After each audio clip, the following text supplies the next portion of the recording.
And of course, being the uncool uncle that I am, I've never played Among Us. I'm not really a fan of games on my phone, like apps and stuff.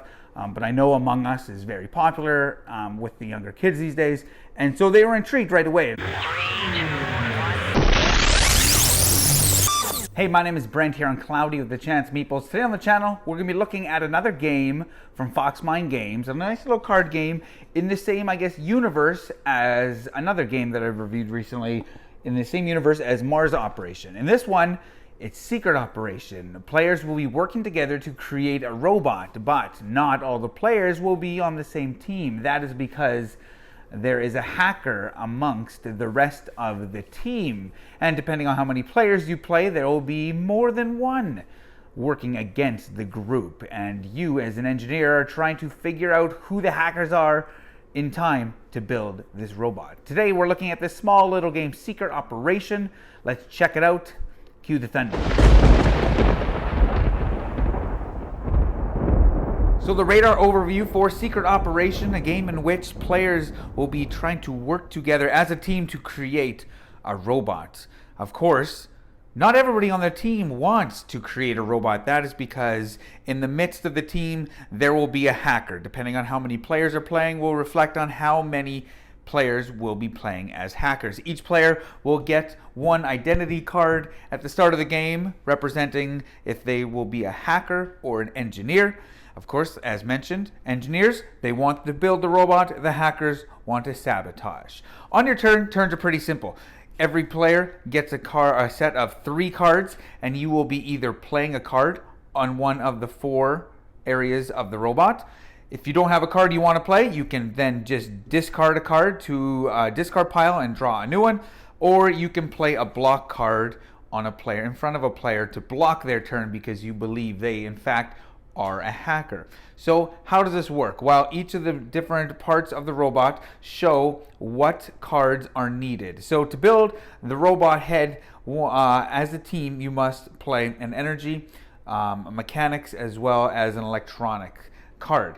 And if you do, then you complete that part of the mission, and this would then get removed. So on a player's turn, as mentioned, a player would put a card face down on one of the 4 locations. Communication is key in this game. You have open communication. You can't show the cards that you're playing, as well as you cannot reveal your identity card until the end of the game. But I could say, you know what? I put a gear down. And so then the next player would say, I put a gear here. And this player maybe would say, I put an energy. And the final player says, I put an electronics. As soon as you have the amount of cards needed, so in this case, as soon as there's 3 cards on each of these, you would shuffle and mix these up, and then you would reveal them. So 2 of the people, in this case, would have been telling the truth, and someone would have been lying.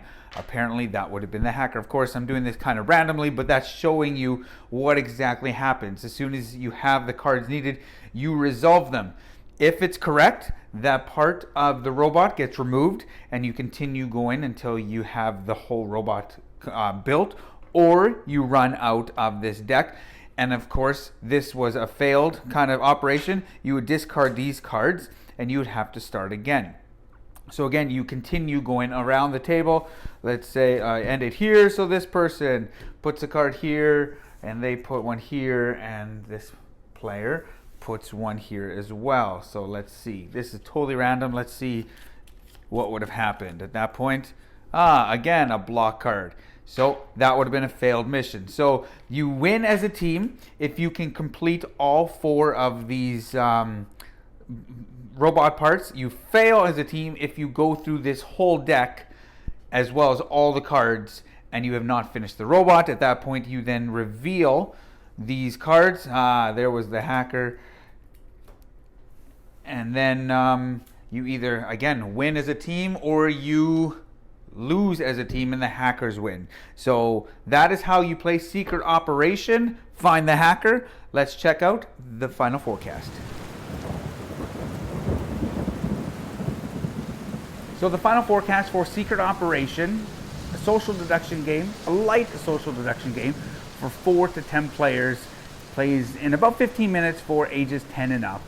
And my most recent plays, I will say this, I played this at the 4, 7, and 8 player count, and I wouldn't play it necessarily at the lower player counts. I think this game really shines, let's say, 6 and up. Of course, at the 6 player count, you're going to have 2 hackers, and then when you get up to the 8 or higher, you'll have 3 hackers, and then everybody's accusing everybody. This is a pretty light social deduction game. When I was explaining this, my nieces, teenagers, teenage age, they were like, oh, it's like Among Us. And of course, being the uncool uncle that I am, I've never played Among Us. I'm not really a fan of games on my phone, like apps and stuff. But I know Among Us is very popular with the younger kids these days. And so they were intrigued right away, knowing that, okay, we're all working together. Everybody's working together to build this robot.